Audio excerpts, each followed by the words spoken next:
السلام علیکم ورحمۃ اللہ وبرکاتہ۔ طریق حج، سفر حج کے آداب و کیفیات۔ میری جان، میرے دوست عزیز، اس سفر مبارک میں گناہوں سے بچنے کا خاص خیال رکھنا چاہیے۔ گناہ کسی بھی قسم کا ہو، کبیرہ ہو یا صغیرہ ہو۔ راستے میں مختلف قسم کے گناہ ہو سکتے ہیں، کسی بھی طریقے سے، مثلا گالی دینا کسی کو، کسی کے ساتھ ناجائزی کرنا، کسی کی چیز کو راستے میں اٹھانا، اور بھی اس کے علاوہ اگر عورتیں ساتھ ہوں یا خوبصورت لڑکے ساتھ ہوں، کسی بھی قسم کے انسان سے گناہ ہو سکتے ہیں۔ خاص خیال رکھیں، گناہوں سے اپنے آپ کو بچائے۔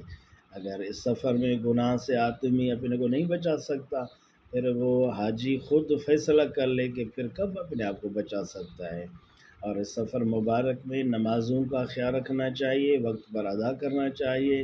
لوگ سستی کرتے ہیں، کہتے ہیں تھکاوٹ ہے، سفر ہے، وقت نہیں ہے۔ نہیں، اس طرح نہیں۔ نماز کا درجہ حج سے زیادہ ہے۔ ایک فرض کے لیے دوسری فرض کو چھوڑنا یہ ناانصافی ہے، یہ ایک کم عقلی کہا جا سکتا ہے۔ تو میری جان، میرے دوست عزیز، علماء تو اتنے حد تک فرما چکے ہیں کہ وقت پر نماز کو ادا کرنے کی قدرت ہو، یہ شرائط حج میں سے ہے۔ اگر یہ شرط نہیں تو حج نہیں، کیونکہ نماز کی شان حج سے زیادہ ہے۔ ایک فرض کے لیے ایک اہم فرض کو چھوڑ دینا یہ عجیب بات ہے، یہ ناانصافی ہے۔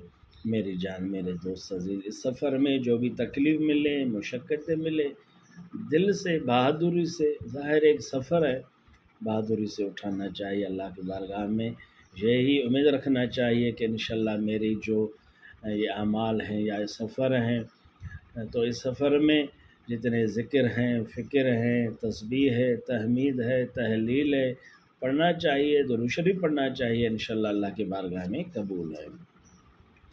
جب اس سفر مبارک کو شروع کرنا چاہے تو دن اگر جمعرات ہو تو سب سے بہتر ہے، کیونکہ حضور صلی اللہ علیہ وسلم جمعرات کے دن حج وداع جو مبارک حج کا سفر تھا شروع کیا، جس کو خمیس کہتے ہیں سندھی میں۔ جمعرات کا دن ہو تو بہتر ہے، اگر یہ دن نہ ہو تو پھر پیر کا دن، جس کو سندھی میں سومر کہتے ہیں۔ حضور صلی اللہ علیہ وسلم ہجرت پیر کے دن فرمایا تھا۔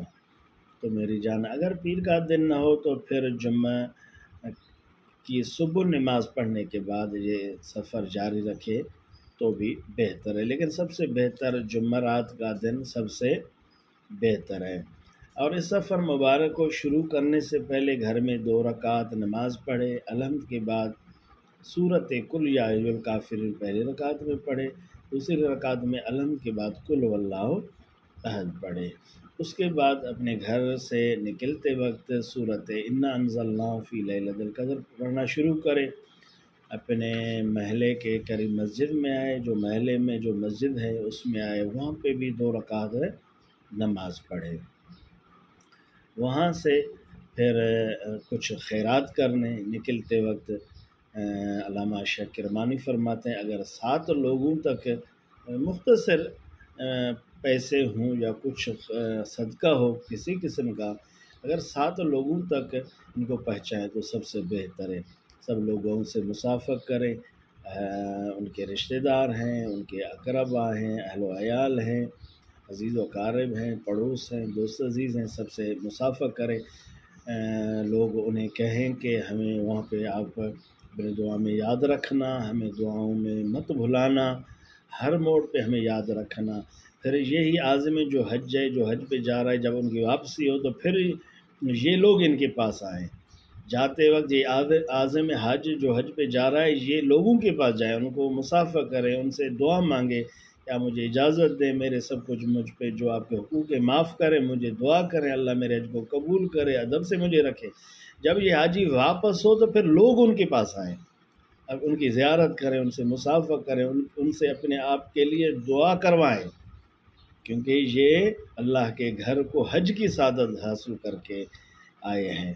جب یہ حاجی روانہ ہو تو یوں سمجھو کہ ایک قبر کی طرف جا رہا ہے، آخرت کی طرف جا رہا ہے، یوں محسوس کرے، لیکن دکھی نہ ہو، بالکل خوش چمکتے ہوئے خوش دلی سے کشادہ پیشانی سے مسکراتے ہوئے دوستوں اقارب اہل و عیال سے عزیز و اقارب سے اجازت لے کر روانہ ہو۔ اللہ تمہیں خوش رکھے، انشاءاللہ پھر بقیہ سے پیش کرتے رہیں گے۔ اللہ آپ کو نصیب کرے، اس فقیر مسکین کو بھی دعا کریں، اللہ تعالی ہم سب کو حج کی سعادت نصیب فرمائے۔ اللہ اپنے گھر مبارک حضور صلی اللہ علیہ وسلم کی روزہ درد زیارت نصیب فرمائے۔ اگر آپ کا جانا ہو اس فقیر مسکین کو بھی اپنی دعا میں یاد رکھنا، کبھی مت بھلانا۔ اللہ خوش رکھے۔ والسلام، خدا حافظ، اللہ